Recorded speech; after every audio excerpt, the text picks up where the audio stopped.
Boa noite, de retorno para mais um dos nossos estudos rápidos do Livro dos Espíritos, nessa quinta-feira, hoje, dia 6 de maio de 2021, nós estamos completando a nossa 100ª aula. Já se vão 100 aulas rápidas do estudo do Livro dos Espíritos. Dando continuidade, nós que estamos no capítulo 7, da segunda parte do Livro dos Espíritos, finalizando o subtítulo Idiotismo, Loucura, e hoje a gente deve entrar no próximo subtítulo, que vai falar sobre a infância. Esse capítulo 7 vem trazer questões e esclarecimentos dos espíritos sobre o retorno do espírito à vida corporal, em outras palavras, sobre a reencarnação. Bom, nós paramos ontem na questão 375. Então, hoje, vamos dando continuidade na questão 376. Kardec vai perguntar: por que razão a loucura leva o homem algumas vezes ao suicídio? O espírito sofre pelo constrangimento em que se acha e pela impossibilidade em que se vê de manifestar-se livremente, donde procurar na morte um meio de quebrar seus grilhões. Bom, aqui é preciso que a gente coloque o seguinte: essa loucura de que fala Kardec na questão, que é abordada na resposta dos espíritos, não é a loucura fruto só da instabilidade emocional e psíquica do ser.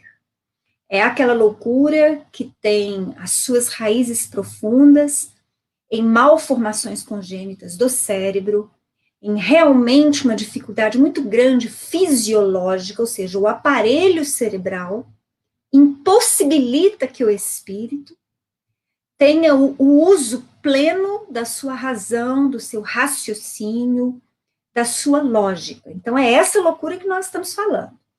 Então, nestes casos, é que os espíritos nos falaram anteriormente que muitas vezes estes espíritos que têm profundas limitações físicas, ou seja, eles não conseguem expressar as suas faculdades espirituais, são espíritos inteligentes e, no entanto, não conseguem, encarnados, se expressarem, porque o aparelho cerebral, cognitivo, é defeituoso, né? Não é bem formado, então impõe essa limitação. Mas nós vimos em questões anteriores que, em geral, estes espíritos, quando em desdobramento, ou seja, quando o corpo físico está dormindo, estes espíritos desdobrados, eles têm consciência dessa limitação. Eles têm consciência dessa expiação pela qual estão atravessando durante o tempo desta reencarnação. Então, esse movimento, essa loucura temporária, mas provocada por uma limitação física, que os espíritos respondem que, às vezes, o espírito, né, em desespero diante desse constrangimento, quer dizer, diante dessa limitação que o corpo lhe impõe, ele, às vezes, busca a saída através do suicídio. Questão 377. Depois da morte, o espírito do alienado se ressente do desarranjo de suas faculdades? Entre outras palavras, nós já vimos isso em algumas questões. Vocês vejam que Kardec, às vezes, explora um pouquinho, porque ele não quer deixar dúvidas. Se depois da morte física, o espírito que tinha aquelas limitações muito grandes, intelecto, cognitivas e fisiológicas, se ele se ressente, ou seja, se ele permanece ainda por um tempo com estas limitações, com essas dificuldades para expressar-se no plano dos espíritos. Essa é a pergunta de Kardec. Pode ressentir-se durante algum tempo após a morte, até que se desligue completamente da matéria, como o homem que desperta e se ressente por algum tempo da perturbação em que o lançara o sono. Bom, nós vimos ontem, em uma das questões, que em relação a essas grandes limitações fisiológicas, algumas delas vão realmente impressionar por mais tempo os espíritos.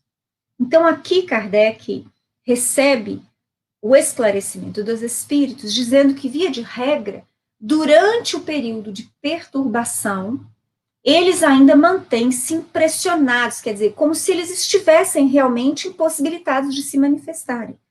O cego vai sentir-se, mesmo após a morte do corpo físico, durante um tempo ainda incapacitado para enxergar. O mudo vai sentir-se durante um tempo incapacitado para falar. Então, quer dizer, mas que isso é temporário. Mas nós precisamos lembrar que esse período de perturbação, ele é relativo. Então, nós não temos, são tantas horas e tantos dias, geral para todo mundo. Não, cada espírito atravessa um processo diferenciado de desencarnação. Então, cada espírito passa por um processo específico e individual de perturbação. Quanto mais apegado o espírito for à matéria, ao corpo físico, ou se ele tiver ainda uma mente muito negativista, muito revoltada, porque às vezes o espírito atravessou uma vida com um corpo físico limitado de 70, 80 anos e permanece revoltado, quer dizer, o objetivo da expiação, que é o aprendizado, o avanço do espírito, não foi alcançado, né? Então, vejam só, dependendo da intenção do espírito, daquilo que ele trabalhou durante aquela experiência, essa perturbação pode durar mais tempo. Quanto mais desprendido é o espírito, quanto mais lições no campo da aceitação, da humildade, da paciência, da bondade, da serenidade, esse espírito trabalhou durante este período todo em que ele teve de lidar com o corpo físico limitado, mais fácil vai ser a sua desencarnação, menor o tempo da perturbação, menor o tempo em que ele vai ressentir-se, ou seja, menor o tempo em que ele ainda vai sentir-se limitado. Então, logo ele vai sentir-se pleno novamente. Vocês me perguntam assim, mas num processo como esse que Kardec está falando nas últimas questões, ele diz como loucura, e esse é o termo que foi usado no século XIX, que os tradutores mantiveram, mas na verdade se trata dessa loucura ocasionada por malformações, por imaturidade dos órgãos físicos ligados ao cérebro, ligados à mente. Como é que você vai dizer, já que esse espírito não tinha condições de se expressar, nem de concatenar pensamentos inteligentes, como é que você pode dizer que ele não teve o aproveitamento nessa experiência reencarnatória? Vejam só, nós já acabamos de falar em alguns comentários anteriores que muitas vezes o espírito, não obstante as limitações físicas que ele apresenta, em desdobramento, ele é um espírito consciente. Apesar do órgão físico impossibilitar a formação de pensamentos e impossibilitar com que ele se expresse de maneira correta ou de maneira lógica, o espírito pode sim permanecer consciente. Então, em desdobramento, o espírito tem consciência de que atravessa um período de expiação pelo mau uso da sua inteligência. E aí, este espírito, sim, ele pode alimentar dentro dele revolta, como ele pode alimentar o aprendizado dentro da aceitação. Ele pode estar consciente de que aquilo é só temporário, e justamente por estar impossibilitado de manifestar-se amplamente, ele valoriza o que antes ele não soube valorizar. Então, sempre diante de uma experiência, muitas vezes dificultosa para o espírito, a forma de reagir é essencial para definir os padrões em que este espírito vai se encontrar, e até mesmo o seu avanço ou a sua permanência no processo do débito. Bom, e aqui nós vamos para a última questão desse subtítulo, Idiotismo e Loucura, que Kardec pergunta: de que modo a alteração do cérebro reage sobre o espírito depois da morte? Então, agora Kardec quer saber o seguinte: bom, o cérebro físico tinha uma má formação, um problema congênito. No que isso influi no espírito depois da morte? Como uma recordação.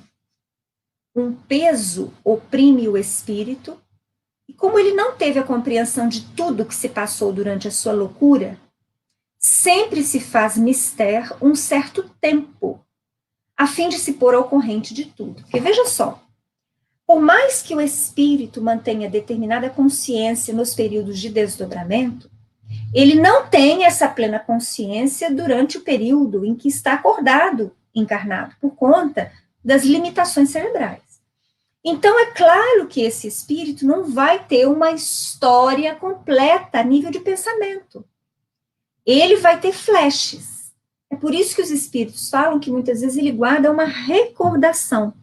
E é preciso, às vezes, tempo para que ele possa recordar ou concluir um resultado produtivo ou não da sua última reencarnação. Continuam eles. Por isso é que quanto mais durar a loucura no curso da vida terrena, tanto mais lhe durará a incerteza, o constrangimento depois da morte. Liberto do corpo, o espírito se ressente por certo tempo da impressão dos laços que aquele o prendia. Vamos dar 2 exemplos fictícios. Imaginemos uma criança que nasce perfeita.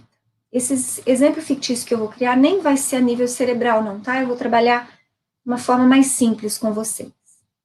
Imaginem que nasce uma criança perfeita. E essa criança cresce, amadurece, se torna jovem, adulto, e lá por volta dos seus 50 anos, por conta de um problema circulatório, ele tem que amputar uma das suas pernas. E ele vai passar, então, a ser um amputado até o seu desencarne, que vai ocorrer aos 70 anos de idade. Ou seja, esse espírito permaneceu 20 anos amputado. Outro exemplo. Uma mesma criança nasce perfeita, mas com 3, 4 anos de idade, ela é contaminada e tem a poliomielite. E ela fica paralisada dos 3, 4 anos até o seu desencarne aos 50, 60 anos. Pergunto a vocês, qual destes vocês acham que vai ter maior pressão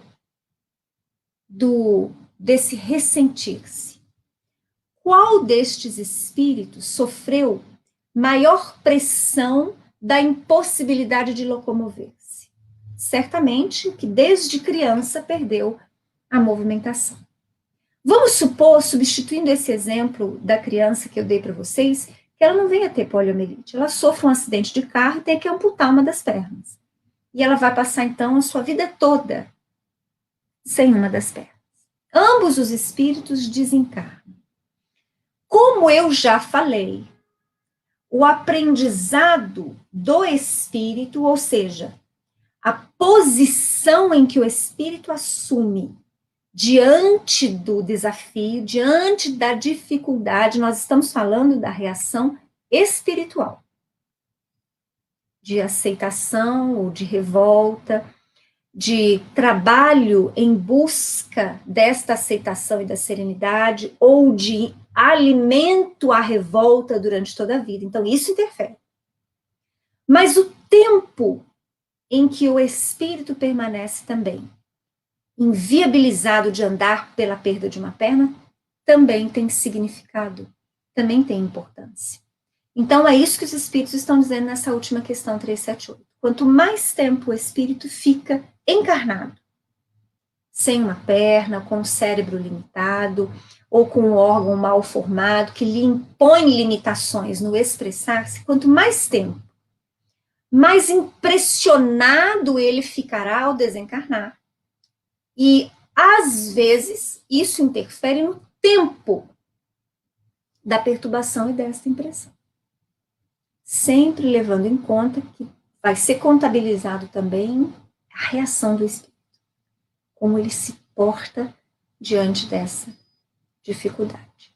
Bom, e aí nós vamos começar um novo tópico, a infância. Então, nós viemos num crescendo, né? Kardec vai abordando as várias etapas relacionadas à reencarnação. Nós viemos falando primeiro das programações reencarnatórias, nesse capítulo 7, depois nós falamos um pouquinho, né, das faculdades morais e intelectuais do espírito, falamos sobre essas malformações e o quanto elas influenciam os espíritos reencarnantes. Agora nós vamos falar do período da infância. Questão 379. É tão desenvolvido quanto de um adulto o espírito que anima o corpo de uma criança? Ele está perguntando se o espírito é desenvolvido. Pode até ser mais, se mais progrediu. Apenas a imperfeição dos órgãos infantis o impede de se manifestar. Obra de conformidade com o instrumento de que dispõe. Então, eu tenho, por exemplo, um netinho de 1 ano e meio. Ele pode muito bem ser um espírito muito mais avançado que eu, principalmente nesse período de transição em que nós estamos recebendo informações da espiritualidade, que muitos espíritos de outras estrelas estão renascendo entre nós para auxiliar o progresso da humanidade. Então, o meu neto pode ser um espírito mais avançado que eu, intelectual e moralmente. No entanto, por agora, ele tem só 1 ano e meio, ele ainda se manifesta de forma limitadíssima. Por quê? Porque os seus órgãos ainda não amadureceram. Então, ele só vai expressar-se na medida do amadurecimento dos seus órgãos. Então, isso é muito claro em relação a espíritos mais adiantados que reencarnam, em relação a espíritos atrasados que reencarnam. Porque todos vamos manifestar-nos no plano físico, neste período de infância, limitados pelo amadurecimento dos nossos órgãos. Ok? Questão 380. Abstraindo do obstáculo que a imperfeição dos órgãos opõe à sua livre manifestação, o espírito numa criancinha pensa como criança ou como adulto? Quer dizer, então Kardec falou o seguinte, então tá, eu entendi que a criança, para manifestar, ela vai sofrer o limite do órgão dela que ainda não está desenvolvido, que ela pode ser um espírito mais evoluído. Mas agora eu quero saber o seguinte, tirando essa questão do corpo, dos órgãos mais maduros, menos maduros, ou seja, da idade física, o espírito na criança pensa como adulto ou pensa como criança? É isso que Kardec quer saber. Desde que se trata de uma criança, começam os espíritos, é claro que não estando ainda nela desenvolvidos, não podem os órgãos da inteligência dar toda a intuição própria de um adulto ao espírito que a anima. Este, pois, tem efetivamente limitada a inteligência, enquanto a idade não lhe amadurece a razão. A perturbação que o ato da encarnação produz no espírito não cessa de súbito, por ocasião do nascimento. Só gradualmente se dissipa com o desenvolvimento dos órgãos. Entre outras palavras, os espíritos disseram o seguinte, sim, nós dissemos mesmo que o espírito pode ser muito desenvolvido, mas ele sofre limitações para manifestar-se. Isso vai depender do amadurecimento dos seus órgãos. Mas nós não podemos nos esquecer que o nosso espírito, através do nosso perispírito, está ligado profundamente com o corpo físico. A tal ponto, que eu já falei anteriormente nos nossos estudos, os espíritos afirmarem que cada átomo perispiritual tem o respectivo átomo no corpo físico carnal. Então, é óbvio que quando, por exemplo, a criança está acordada no plano material, ela sofre a restrição do não amadurecimento dos órgãos também a nível de perispírito. E isso também limita que ela possa pensar como espírito adulto. Vejam só que nós nos utilizamos de veículos. perispírito é um veículo de manifestação do espírito. E o perispírito acompanha na reencarnação o desenvolvimento lento do corpo físico. Vocês se recordem de que quando dá a reencarnação, eu falei para vocês, independente de ser ela compulsória ou ser ela com o espírito participante de todos os projetos, independente disso, há uma redução perispiritual, o espírito reencarnante perde o perispírito. Quando ele é ligado à sua mãe e vai acompanhar a formação do corpo físico, também a formação perispiritual.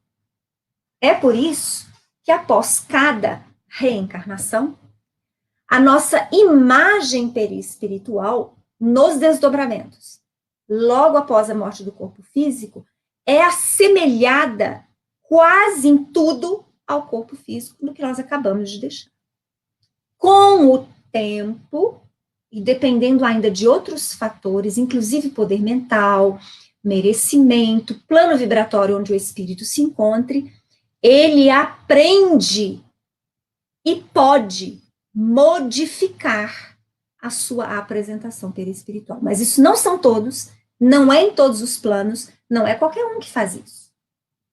E por que que isso é possível? Porque o corpo perispiritual é conhecido como sendo um corpo plasmável, responde de forma bastante intensa à força do pensamento.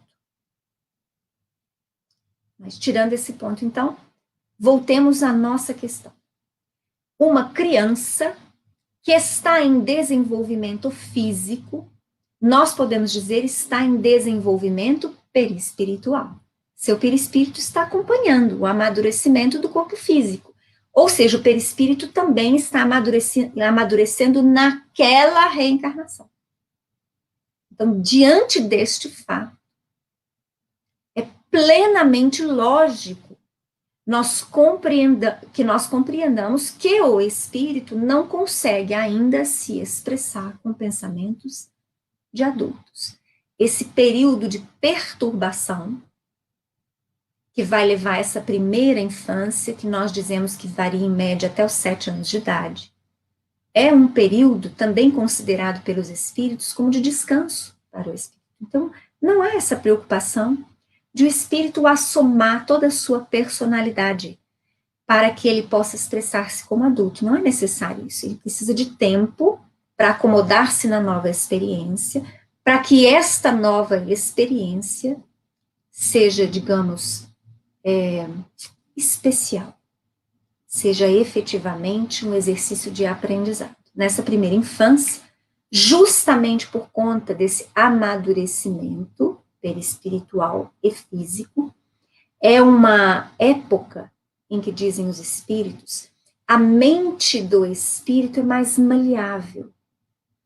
Vamos dizer assim, que ela é mais flexível diante de orientações novas, diante de lições novas, de novos exemplos, para que o espírito possa ir também agregando a si novas orientações, para que quando ele tomar contato efetivo com a sua nova experiência reencarnatória, após os 7 anos e depois durante a sua adolescência, ele possa ter novas ferramentas para fazer melhores escolhas. É muito interessante estudos que estão se desenvolvendo sobre a questão do ego, o eu superior e o eu temporário. Nós retornamos ao mundo físico não somente para pagar débitos. A motivação principal das reencarnações é o aprendizado do espírito. E que aprendizado é este? Aprendizado em relação ao eu superior, ou seja, desenvolver todas as potencialidades crísticas que cada ser tem em si. Desenvolver a bondade, a tolerância, a serenidade, a pacificação, o amor ao próximo. Todos estes que são valores indiscutíveis para todos nós. E valores que nós ainda não temos, nós temos o germe. E viemos, através da reencarnação, trabalhando, cultivando colocando esses germes para se movimentarem. Mas, via de regra, as criaturas pensam muito pouco sobre este aprendizado. Então, o que acontece, não raro? Nós retornamos ao plano físico novamente, temos um novo corpo, num novo tempo, novas oportunidades, mas continuamos fazendo as mesmas escolhas. Se somos um espírito que durante muitas experiências fomos teimosos, arrogantes, intolerantes, nós viemos aqui e continuamos sendo teimosos, arrogantes, intolerantes. Porque nós não estamos prestando atenção na necessidade deste aprendizado. Nós nos fixamos muito no eu. É o eu temporário. É o ego. Enquanto a criatura não constatar a necessidade de melhorar-se, esse ir e vir continua sendo quase uma repetição de experiências. É por isso que a evolução é muito lenta. Muito lenta. Enquanto nós não nos conscientizarmos de quem somos e fizermos esse processo de autoconhecermos, de identificar as sombras, aquilo que nós precisamos desenvolver. A vaidade, a intolerância, ou é o ciúme, a teimosia, é a ociosidade. Enquanto nós não identificarmos e trabalharmos para modificar, nós vamos continuar indo e voltando, mudando muito pouco. Bom, questão 381. Por morte da criança, readquire o espírito imediatamente o seu precedente vigor? Ou seja, se morrer uma criança aqui, ela acorda do lado de lá e logo vai ser novamente um espírito adulto? Assim tem que ser, pois que se vê desembaraçado de seu invólucro corporal. Entretanto, não readquire a anterior lucidez, senão quando se tenha completamente separado daquele envoltório. Isto é, quando mais nenhum laço existe entre ele e o corpo. Aqui é mais uma daquelas questões em que eu volto e ressalto para vocês a necessidade dos espíritos de generalizarem respostas e questões apresentadas por Kardec. Então, essa resposta na qual uma criança, ao desencarnar, depois de algum tempo, vai tornar-se novamente um adulto lúcido espírito, se refere, via de regra, a espíritos mais evoluídos.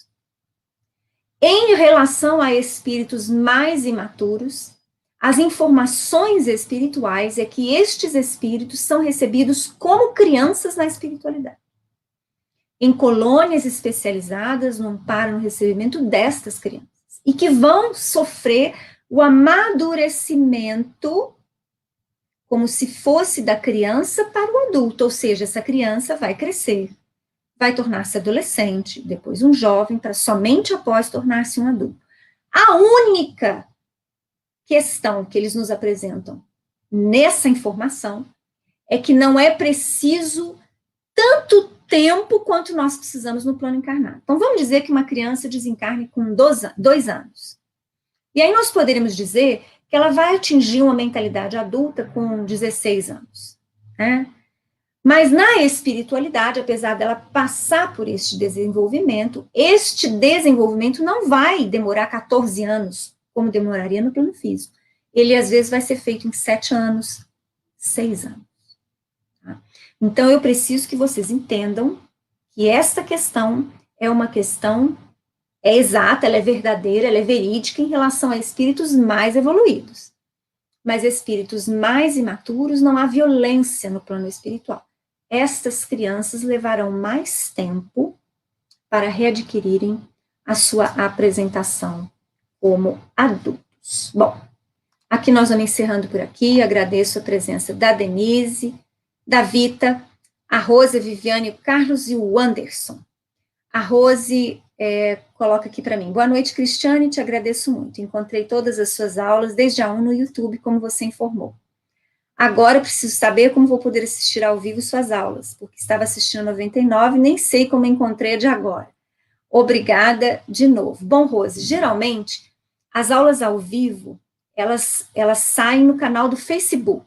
Então, se você colocar lá, Centro Espírita Francisco de Assis, você vai pegar as terças, quartas e quintas no horário das 7 horas no Brasil, as minhas aulas ao vivo.